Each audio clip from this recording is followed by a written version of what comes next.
পায়ের হাড় ও রগ কেটে মারাত্মক আহত যুবদল নেতা স্বাধীনের চিকিৎসার জন্য আর্থিক অনুদান প্রদান করেছেন কুয়েত প্রবাসী সর্দার বকুল সাপোর্টার্স ফোরাম নামে একটি সংগঠন।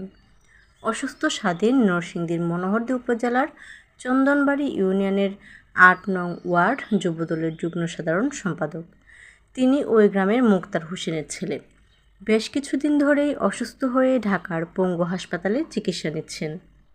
বিষয়টি সামাজিক যোগাযোগ মাধ্যমে জানতে পেরে বিএনপি নেতা ও সাবেক সংসদ সদস্য সর্দার সাখাওয়াত হোসেন বকুলের অনুসারী বকুল সাপোর্টার্স ফোরামের সভাপতি মনিরুজ্জামান মনির, সাধারণ সম্পাদক মেহেদী হাসান খোকন, সাংগঠনিক সম্পাদক মমিনুল হক আকন্দ স্থানীয় নেতৃবৃন্দের মাধ্যমে শনিবার সকালে স্বাধীনের চিকিৎসার জন্য খোঁজখবর ও ১ লাখ টাকা আর্থিক অনুদান প্রদান করেন।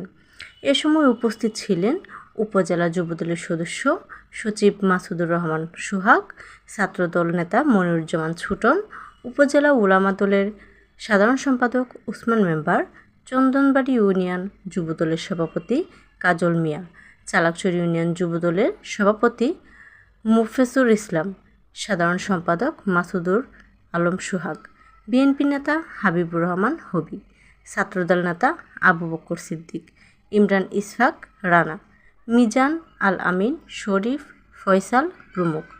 উপজেলা যুবদলের সদস্য সচিব মাসুদুর রহমান সোহাগ বলেন, সর্দার সাখাওয়াত হোসেন বকুল তার চিকিৎসার খোঁজখবর সার্বক্ষণিক রাখছেন।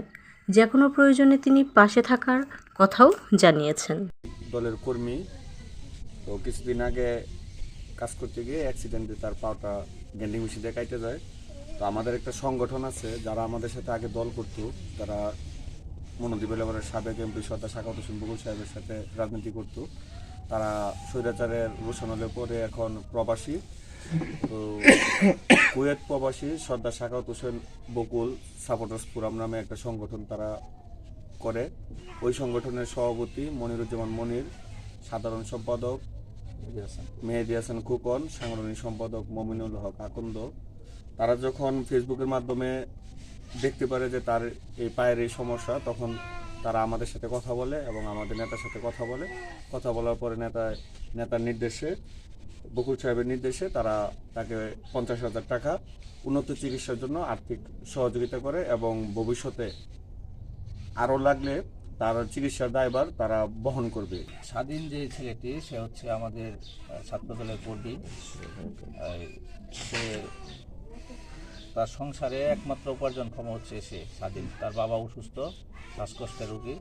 তো কিছুদিন আগে সে রাজমিস্ত্রি কাম করতো। গ্রাইন্ডিং মেশিন দিয়ে তার পায়ের রগ এবং হাড় সহ এখান থেকে কেটে গেছে। যাওয়ার পরে এখানে আমি প্রথমে একটা ফেসবুকে একটা পোস্ট করছি ওকে নিয়ে। তারপরে দেখলাম যে মোটামুটি ভালো রেসপন্স আসছে। আর একটা বিকাশ নাম্বার দেওয়া ছিল, এখানে মোটামুটি 50,000 টাকার মতন মানে চলে আসছে। আর